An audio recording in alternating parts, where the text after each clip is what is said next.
You are listening to the Pencil and Paper Podcast Network. Visit pencilandpaperproductions.podbean.com to find more great podcasts. I'm Katrina, and I love anime.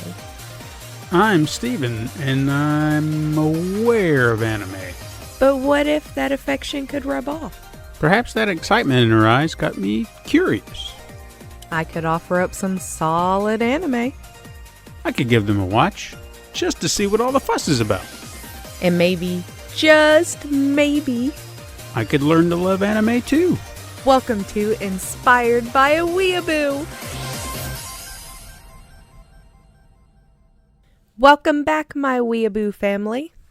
I am Katrina, along with my husband, Stephen. Hola. And we just finished episode 2 of Death Parade. Called Death Reverse. Yes. Which I think I took note that it's, we were talking Death 7 Darts, didn't make any sense. Mm-hmm. Death Reverse, it sounds a little bit better, but I think the way they're listed here, like if you look at it on the Funimation thing, and then I was looking it up on IMDb, IMDb's makes more sense because it's Death Reverse or Death 7 Darts. I was like, okay, that makes more sense. So maybe it's Death Parade, because I didn't talk about this last time, and I'm going to talk about it now. The opening of the show is very positive for such a bleak show. Positive. It's just like this big dance number, and everybody's dancing, and they all look happy, and it's like, this is about death and heaven and hell and your life eternal, and you're all dancing. What? Yeah. This is anime. Dancing, happy, upbeat. Anime openings are so weird. They are. A lot of them are very weird. It's bizarre because I'm like, if you didn't know what you were walking into and that's what you were greeted to first, you'd be like, oh, this looks fun. No. None of these episodes so far have been fun. They've been far from it. They've been sad and depressing. Matter of fact, I wanted you to watch the second episode because, it tied in to the first one. It did. And like I said, it gave you that kind of behind the scenes. Now, taking your first one and, talking about everything that happened, how do you feel now about everything you said of the first episode now after watching the second?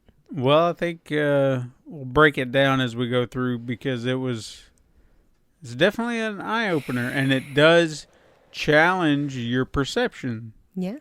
Which was very clever about how it played the episode, why it went back to that, because that's what it's about, perception. Mm-hmm. How you perceive things, because the episode starts off with these two girls, which we didn't really touch on it because I guess at the end of the episode, it's almost like a, after credit sequence where you kind of get a sense of what the next episode is going to be. They show you a clip and then I guess they go in. We didn't watch it all, but it was just like this. It's like a Marvel movie. You get your little after credit and you see like a scene from the next episode before they show you preview for the next episode. And it's like, well, I'm going to watch it, so I don't need to see all this. So it doesn't really matter. But it gives you a lead in. So you saw these two girls and they were talking to Decim. But when we start this episode, they are on a train and looks like a subway train of sorts. And they're heading, where did they say?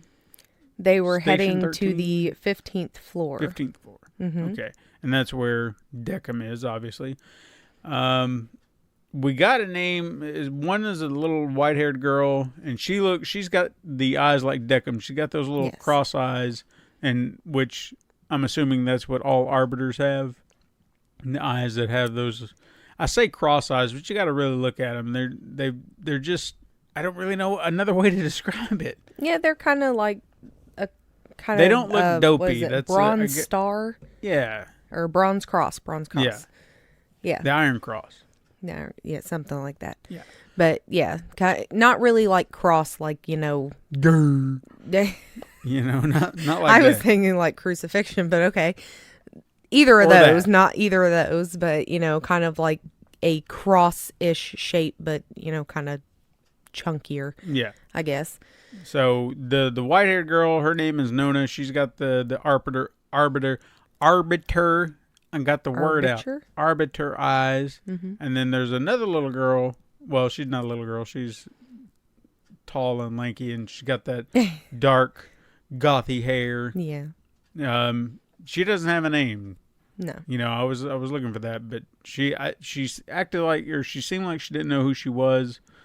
She didn't. So I'm sure there's more to her. She seems like she's the main player in the story. So we'll just say right now she doesn't know who she is. We'll get into that later, I guess, whenever we find out ourselves.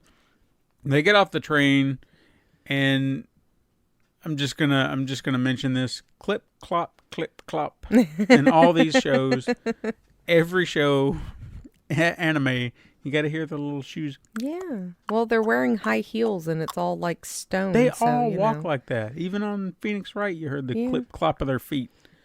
Anyway, they go to an elevator where they go up to the 15th floor, and we're introduced to I can't remember his name. Decim. No. The squinty-eyed boy. I don't mean that racist. His eyes were just, he's just so happy. He's basically just the elevator. Yeah. Cloydus. I don't know. He's the little dog from the old Looney Tune.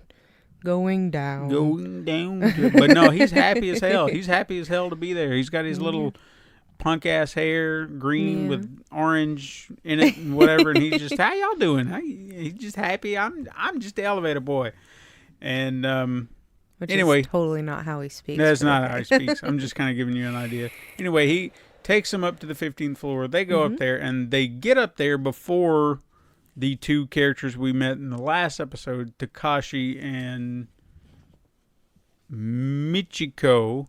Yeah, I remembered. Show up, and essentially Nona is telling, I guess, the black-haired girl. Black-haired girl. Mm-hmm. What BHG? The BHG? Just call her black-haired girl. Okay. She's telling the other girl that what the plans are. They're going to see this couple come in. So this is like kind of going back, but seeing everything from a different perspective. Mm-hmm. See? All about perspective. That's what I just said earlier. So they go up into... Well, first they go behind the bar in a little room. And that's when... Because in the first episode, these like kind of doors open up and the people see bodies hanging. Mm-hmm. So automatically they think like, oh crap, he's like a serial killer or something like that. He's crazy. But in reality... Decim has a hobby that is making mannequins. Yeah. So these mannequins are hanging there, but as Nona explains, it's a scare tactic. Because if they come in and, they already know they're dead or they don't have anything persuading them to play the game, they're not going to play it. But when they see those bodies, they're like, oh my God, he's going to kill us if we don't play the game. Mm-hmm. So therefore they play the game. Sure, okay. And before they show up, we also kind of going back to the eyes, we saw a little something because Decim had memories loaded. Yes. And we saw his eyes kind of, I guess, do kind of a computer thing. They like kind of uploading. Rotated. Yeah. And kind of shook. But what memories did he get specifically? Because I don't want to get into too much detail because we'll kind of get to it later, but he didn't seem to have all the facts either. He doesn't. I'm pretty sure the way that they explain it in a later episode is it's almost like fragmented. Okay. So they see everything, like they know the life that they had, but it's not... Like Nona says in the episode, they can't judge them based off of the memories that they received. Mm-hmm. Because, like she explains once the game starts, is these games are meant to bring out those darkest sides of a human. Right. So it is to play on, she says, it tests their emotional and physical and mental, it puts that stress on them and that brings out their darker, most inner things. So even with him seeing everything that was going on, he wouldn't be able to judge him because he didn't technically have all the facts. Okay. Fair enough.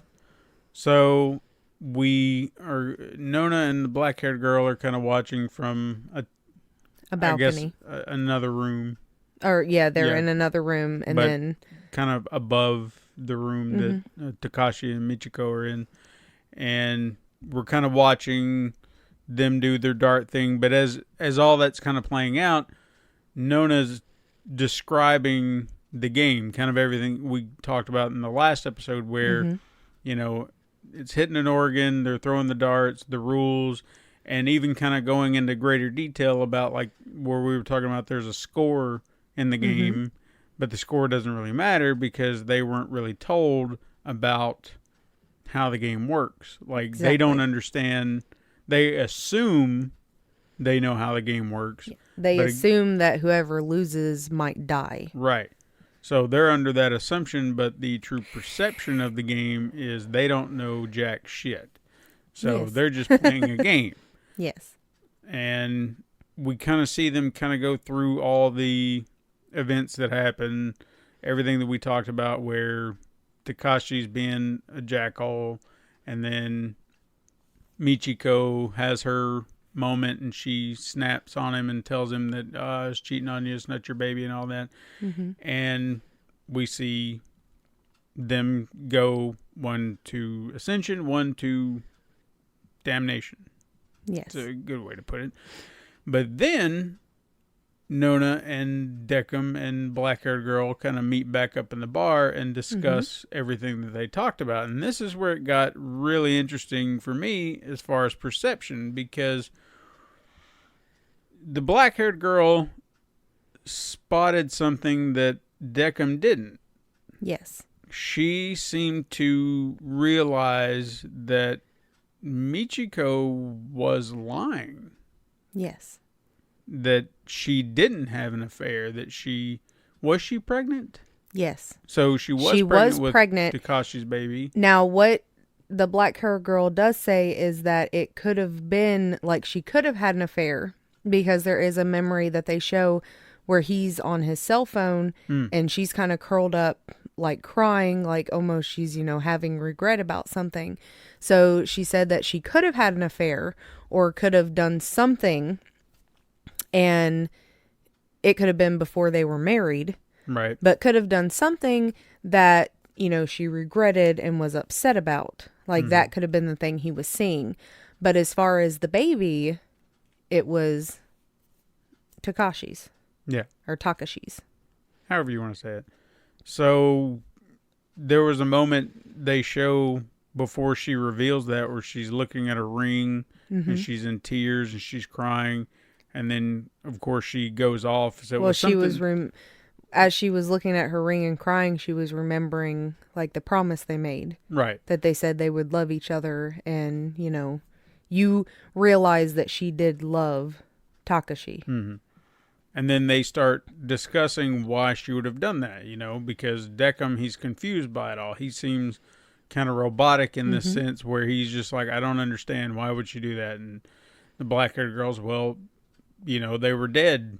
What did they have to lose? Takashi's sitting there, hell-bent on wanting to believe this lie, this truth that he's convinced of.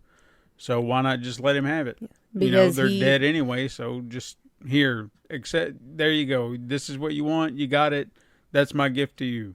Because Takashi, when he realized they were dead and everything that happened, he blamed himself because he was the reason for their death and the death of their unborn child. Mm-hmm. So he was basically, it was eating him up. He couldn't live with that, even in death, couldn't live with the fact of knowing he killed himself, his wife, and his child. Yeah. So her telling him, it was never your kid, I had an affair and all this kind of stuff was to basically, I guess, save his soul. Yeah.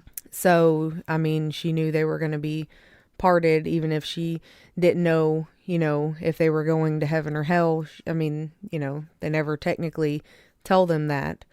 So it could just be a way of her trying to save him and let him be at peace. Right. So it really throws your perception off at that point, because if you recall, last time I was like, she deserved it. She needs to go to hell. Now I'm like, oh, no, she didn't. I feel bad now because Takashi's the real dick here. Because I didn't even mention that in the last episode.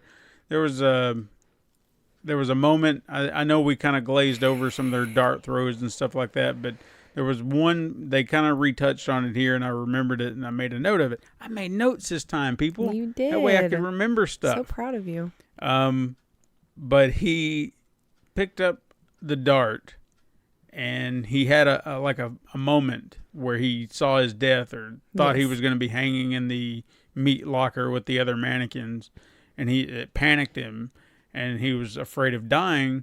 So when he went to throw the dart, he threw it where it was like, I missed. Oh, no, I didn't. And then, of course, she got hit, and he's like, I didn't mean to do that. Oh, I'm sorry. Mm-hmm. You know, it's like, you asshole. What? Don't do that. Don't sit there and play on it. And in all honesty, for me personally, you know, they touched on it, you know, as to why someone would do that, because death, self-preservation in a manner of speaking, or something like that. But I feel like in that situation, if I felt like it was me or the person I loved, I would want to protect the person I loved. But I don't know. I've never been put in a life or death situation, so some instinct may kick in that I don't know about. But I hope that I wouldn't be a dick and just be like, "Oops, oh, you're dying. My bad." You know, I don't want to be that person. You know, so hopefully I wouldn't be Takashi in that moment. So I understand what they were pointing out, but it's a dick move. Yeah. But yeah, I mean, Machiko just, wow, you know, now I feel bad because she didn't deserve it. But that also points out that arbiters are not the end all be all of seeing everything. They make mistakes. Yes. So that really raises a question, because you would think in that moment they have all the facts and they're just like, well, you're going to hell, or you're redeemed. But they don't. They have to make that call, so it's judgment. Mm-hmm. Their perception is at play here, because they have to interpret what they perceive. He perceived her lie as truth and said, well, I guess you're the worst one, so I guess I know where you're going. Mm-hmm. And that was, I don't know. I mean, that's messed up that her soul is lost to eternity along with her unborn child, because she chose to tell a lie. No, because Decim didn't. That's one thing you'll realize about him, is he doesn't have those emotions or anything. So he banished her to the void because he couldn't comprehend all those things. He made a mistake. So it's not on her. It was on him. And that's why he asked Nona. Her choice to do so caused him to have that misconception. Yes, but she didn't know what was going to happen by telling the lie. No, I understand that, but I'm just saying her saying that is what made him choose what he chose. So his perception of her lie is what damned her soul. Mm-hmm. Because he's like, okay. But he also, again, going back to that robotic idea that, I mean, he comes off like a robot, like he just didn't get it. I mean, at least Nona has a little bit of a personality, so is there a reason he's kind of robotic? I mean, don't spoil anything, but do they explain that? Because if the one little girl is just like... If I remember correctly, they do kind of touch on it a little more. Nona, think of her as kind of the person in charge. Okay. She's not at the top of the food chain, but she's really high up there. She's the one that oversees the arbiters and stuff like that. She's a lead. Basically. But if you work in factories, you know what we're talking about. But even when Decim asks if, you know, he thinks if she thinks he made a mistake, you know, she pulls him down and doesn't outright tell him he made a mistake, but tells him, this is why you're supposed to see everything and analyze everything and not brush anything off, because he did. He brushed that off. He didn't look at the emotions, her crying and everything else. He just looked at her outburst and confessing to it. So he didn't put those things together. So she tells him, to remember that. Yeah. So as going forward, he needs to, really look at things and try to understand them and everything like that. And I think that's where the black-haired girl is really going to come into play. Well, she did seem to be a lot more insightful about things. So I guess his conscience, in a way, to just be like, hey, maybe look at it like this. Maybe look at it like that, perhaps. Because, the idea that they laid out in this episode is something that I'm assuming will come into play later on, whether or not it's in the next episode or just subsequent episodes later on, because understanding that part of him and realizing that he's screwed up something that big, I feel like that's something you need to explore. Yeah. So I want to see more of where that leads. I don't want to see it driven into the ground, but again, 12 episodes, I can't imagine it would. But just the idea that he realized that, but now he has to, I don't really want to say atone for it, but I kind of feel like he needs to. In a way of just saying, well, I made such a huge screw up. What do I need to do to try and make sure that doesn't happen again? Like, what do I need to do to really change my perception and see all the facts, understand what I'm seeing, as opposed to just taking everything at face value? Like I said, the first 2 episodes really play into how the rest of this is really going to go. Because because you can think of it, they don't feel like maybe they do explain. It's been a while since I've watched this. But as to how long they've been there, how long they've been the arbiters and stuff like that, I feel like they might touch on it. But still, you go to think Decim's probably been there for, hundreds of years. Yeah. So as far as him and going about this and everything else, if it wasn't for the black-haired girl, he would have never known he made a mistake. That's true. So Nona introducing her, because she's there to basically be an assistant to Decim. So her bringing her there and showing her around everything is kind of getting a fresh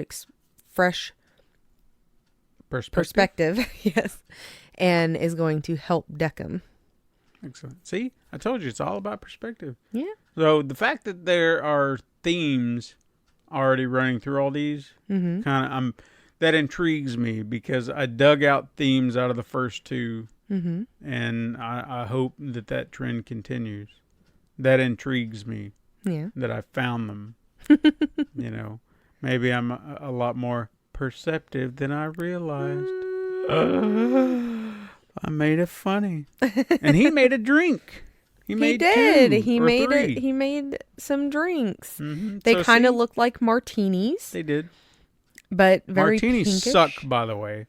Well, apparently those are really good. So we need to find a Decim-esque bartender. I've had one martini in my life, and my God, that was the worst drink I have ever put in my mouth. Ever. Oh my God, that was terrible. So if there's somebody out there that loves martinis, you're gonna have to point me to a proper martini. I just don't think I'm a martini guy. I just really don't, because that was awful, and that was at a good restaurant too. It was at a fancy restaurant, yeah. Like no hats allowed restaurant. I even came in wearing a hat. I was decked out. You came in with a fedora. Yeah. And it was an Italian restaurant. That's right. And I looked like one of the mob. Yeah. Like, and then he was asked to take off his hat. Well, it's not like I was going to sit down with my hat. No. But eat. They did compliment it. So, But yeah, I mean, that is the second episode of Death Parade. Mm-hmm. And I'm glad to see you're still intrigued. Well, like I said, the fact that I'm observing it in a way like I didn't expect thus far, and I doubt in all anime this is going to happen. Yeah. Because something's telling me that this is a little deeper, especially at a brisk pace of 12 episodes, which, by the way, these episodes are brisk. We said that they're 23 minutes long, but 3 of those minutes have to be credits and everything, because I feel like the moment we sit down and watch them and they're starting to get into something, they end, and it's like, well, shit, I thought we were getting into something. Yeah, they are really fast, but yeah, they just boom. But they get everything out there. They do. Mm-hmm. But again, there are themes, and I'm enjoying that. So I'm intrigued to see what the theme of the next one will be, and so on and so forth. So, and maybe I will completely miss a theme somewhere, but I feel like I'm nailing these so far. Yeah, I'm 2 for 2. I think you're doing good. Yeah. I feel good about that. And it's late, too. I don't know if y'all know that. When you're listening to it, I don't know what time of day it is, but it's late for us. I'm not even going to tell you how late it is. It's just late. I'm tired. But my brain is still working. Yeah. So that's a positive. But I'll continue to make notes and all that jazz. And, I got a fancy little notebook here. I mean, we're 2 episodes in, and you seem to enjoy it. Mm-hmm. So that makes me happy. Yeah. And we're also kind of keeping these episodes pretty brisk, too, and I hope that's okay with people, because we're talking about them. I don't want to just ramble on for 2 hours about a 30-minute episode, Yeah. I do want to talk about the episode. That's why you're here. You want to hear us talk about the episode? Well, even with this episode, a lot of it was kind of rehashing. Yeah, because you did see pretty much everything that had happened and everything in the first episode, just kind of, like you said, from a different perspective. Mm-hmm. But yes, they will get definitely more interesting. There will definitely be times where you're going to be upset at certain people in it and everything, because I know I was. But yeah, I'm excited to see that, I guess we just did a good, first anime. Yeah, it was a good choice. It was totally a random, which makes it even better. Yeah. But yeah, so that is episode 2. Mm-hmm. And we look forward to doing the next one and all the ones after that, and then wrapping it up and everything, and really getting your whole opinion. Yeah, we definitely would love to hear your opinion, because we want to know if this is something that's engaging people, if you've, whether anime fan or not, like we said in the first episode, we want to know. We want to know. We want to hear from people and say, I like what you're doing, because even hearing us talk about these and getting in depth with what they are about and everything, even if you never watch it, okay, but maybe you feel like you have, in a way, and it intrigued you in that way, that's good. That you're like, yeah, Death Parade, I remember that. And I never watched it, but I remember the podcast, and they were talking about it, and I was like, oh, yeah, that was really awesome. That was really interesting. Or maybe we talk about it in such depth that you want to see it for yourself. Yeah. I mean, I hate that they're spoilers, but I mean, even if you got, say, 2 episodes in right here at this point, and you're like, this sounds really good. I kind of want to check this out for myself. Come back later. Yes. But definitely. Yeah, strap yourselves in for the rest of the episodes that we got coming for you in the coming weeks. All of July. Yes. That you're going to get all this goodness coming for you. Remember, you can listen to us. You can like, comment, subscribe on your favorite platform, whether that be Apple Podcast, Podbean, Spotify, Google Play, Stitcher, whatever those other places are out there. all your podcasting places, and also youtube.com/pencilpaperproductions, where you can listen to us there and check out all of our other amazing content on that channel if you're a YouTuber. Let your friends know if you're an anime fan. Yes. Mm-hmm. Come, my Weeaboo family. Come to me. But that's all I got. Yes, that is the end of episode 2.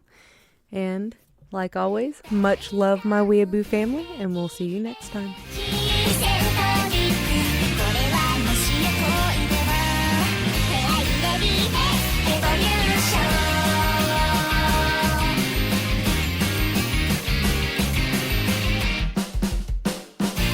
This has been a Pencil and Paper Podcast Network production.